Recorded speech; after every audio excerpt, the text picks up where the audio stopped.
Good morning, everybody.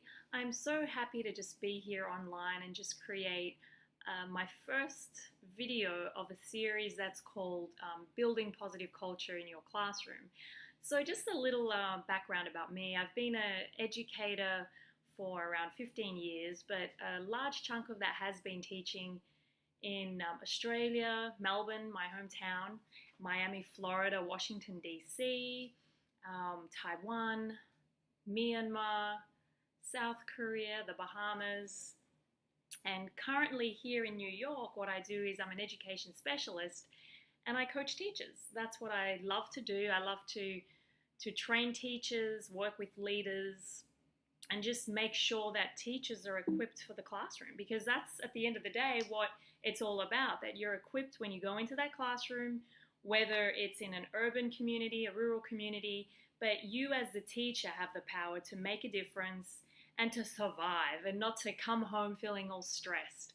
So I have just some very simple key reminders, and I guess for this first part, I like to call it relationships with students.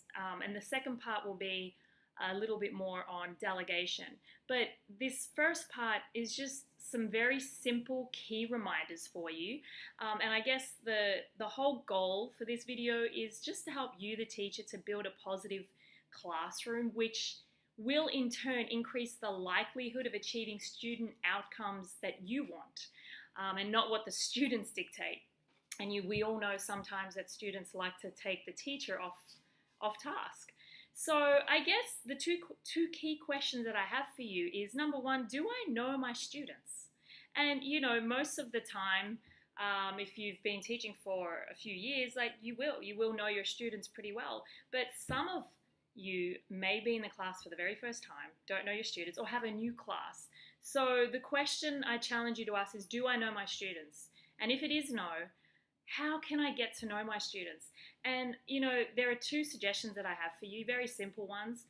The first one is just getting students to write a short 100-word summary about themselves. So, you could title the task, "Who am I?" or "Who are you?" or "Me in 100 words." And it's so awesome because a lot of kids, when I've done this in the past in my teaching days, a lot of kids love doing that because it's very short and simple. It's attainable. It's nothing too strenuous for them, and they get to share themselves with you.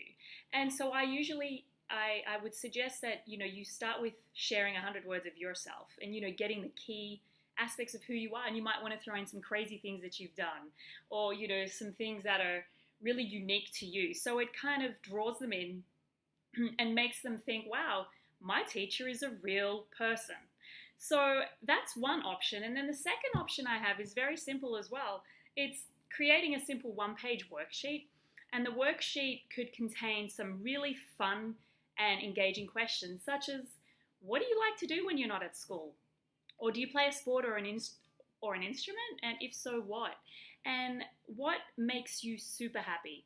Or, on the contrary, what are your pet peeves? What do you dislike the most? Or what's your favorite subject at school and why? So that's just some key things that I think you could use on the first day or the first week of school.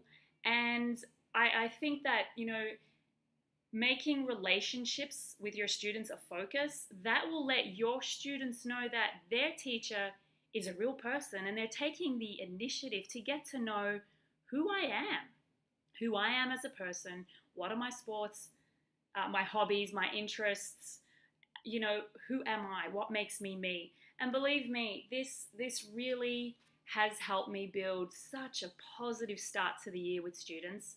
And I've worked in private schools, charter schools, public schools, low socioeconomic areas, urban schools that are really challenging. And the kids love that. And, they might fight you in the first week, first month, but the fact that you're getting to know them is key. And just something to end on, I will say, getting to know your students is a continuous process. So once you do get to know who they are, keep their 100-word mini essay in that one-page sheet.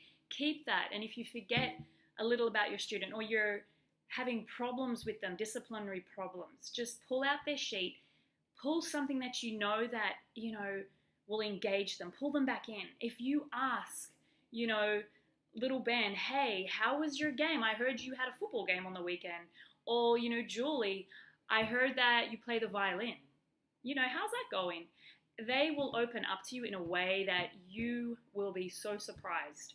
So it's really helped me build positive relationships and make a difference in students' lives and helped me with discipline issues.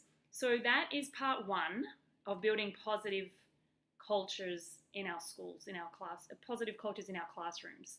So thank you for listening, and if you have any comments, please write below this YouTube video, or you can email me at Jaime, Jaimey _00 @hotmail.com. Thanks for listening. Bye.